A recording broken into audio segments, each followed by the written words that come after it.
بسم اللہ الرحمن الرحیم۔ گزشتہ تقریباً 5 سال میں کئی 100 گو تسکر پکڑے گئے۔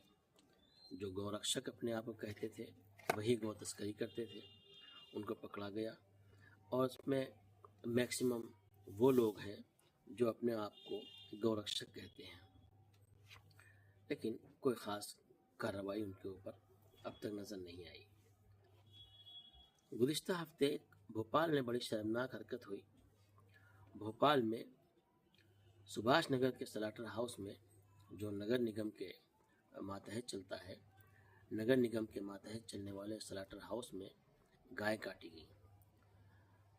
نگر نگم کے ناک کے نیچے یہ سارا کام ہوا۔ ایک ٹرک پکڑا گیا، ٹرک کے اوپر نگر نگم کا لوگو لگا ہوا تھا، بورڈ لگا ہوا تھا، لیکن جب جانچ ہوئی تو پتہ چلا کہ نگر نگم کا نہیں، پرائیویٹ ہے۔ نگر نگم نے ایک پرائیویٹ کمپنی کو ٹھیکہ دے رکھا تھا۔ پرائیویٹ کمپنی اور نگر نگم دونوں مل کر کے وہاں پر بیف کا کام کر رہے تھے، گائے کاٹنے کا یا بھینس کاٹنے کا کام کر رہے تھے۔ نگر نگم کے سامنے ایک اور زمین تھی سرکاری، اس سرکاری زمین پر قبضہ کیا گیا، اور سرکاری زمین پر قبضہ کرنے کے بعد وہاں پر کھلے عام بھینسیں کاٹی جا رہی تھی۔ اب یقینی طور پر وہاں اگر بھینسیں کاٹی جا رہی تھی تو نگر نگم کا اندر کا حصہ جو ہے وہاں پر گائے کاٹی جا رہی تھی، اور یہ باقاعدہ ٹرک پکڑا گیا۔ اور وہاں پر احتجاج ہوا، بجرنگ دل کے لوگ آ گئے۔ جب پکڑا گیا تو انہوں نے مہاپور جو اس کے ہیں، اس کے جو میئر ہے، اس سے استعفے کا مطالبہ کیا۔ انہیں گھر پر بینر پوسٹر لگا دیے، کالک پوت دی، مطالبہ کیا، احتجاج زور پکڑ گیا۔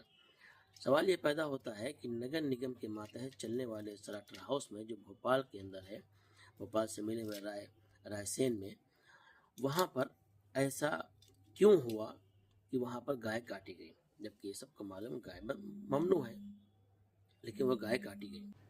تو وہاں پر جو شہری انتظامیہ کی ناک کے نیچے یہ گائے کاٹنے کا کھیل ہوا، اس کھیل کے اندر کون کون سے لوگ شامل ہیں وہ تو جانچ کے بعد معلوم پڑے گا، لیکن اس کو میڈیا نے بالکل چھپایا، گودی میڈیا نے خاص طور چھپایا، اور ایسا لگتا ہے جیسے کہ شنکر آچاریہ کا جو معاملہ پچھلے 4 دن سے چل رہا تھا، اس 4 دن میں جو اس معاملے کو جو طول دیا گیا، وہ شاید اس جرم کو چھپانے کے لیے اس کو طول دیا گیا، ورنہ شنکر آچاریہ کوئی معاملہ تھا ہی نہیں۔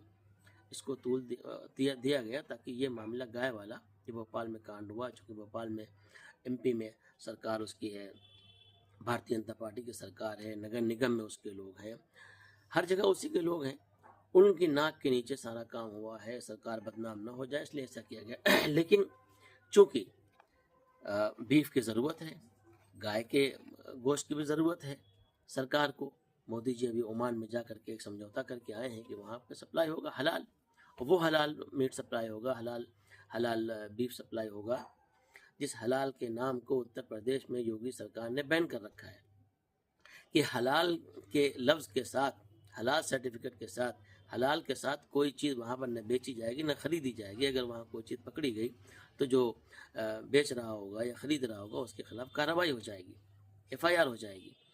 اور وہی حلال جو ہے مودی جی سمجھوتا کر کے آ رہے ہیں، اور بیف باقاعدہ عمان بھیجنے کی تیاری ہو رہی ہے۔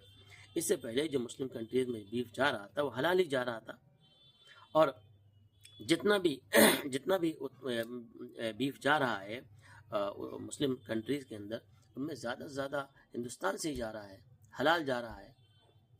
لیکن چونکہ اب یہ مسئلہ بھاجپا سرکار کی ناک کے نیچے ہوا ہے، اور بھاجپا سرکار کے لوگ اس میں شامل ہیں، اس لیے اس کو دبانے کی کوشش کی گئی۔ لیکن کانگریس پارٹی نے، بجرنگ دل نے اور دیگر نے اس کو بہت تیزی کے ساتھ اٹھایا ہے۔ اس کے اندر ایک جو پہلو بہت بڑا قابل ذکر ہے وہ یہ ہے، کسی اسلم چمڑا کا نام آیا ہے، اسلم چمڑا، اس میں اسلم چمڑا کا بھی نام آیا ہے۔ اب لگتا ہے کہ اس کی جانچ بھی ہو جائے گی، اور جانچ میں تیزی بھی لائی جائے گی، اور پھر ایک شخص جس کا نام ابھی اسلم چمڑا اس کا نام آیا ہے، پھر وہ سارے کا سارا الزام اسی کے ساتھ تھوپ دیا جائے گا، جبکہ یہ ذمہ داری، پاردرشتا برتنے کی ذمہ داری، اور وہاں پر کوئی غلط کام نہ ہو رہا ہو سلاٹر ہاؤس کے اندر، یہ نگر نگم کی ذمہ داری ہے۔ وہ اپنی ذمہ داری سے بھاگیں گے اور کسی ایک پر الزام تھوپ دیں گے۔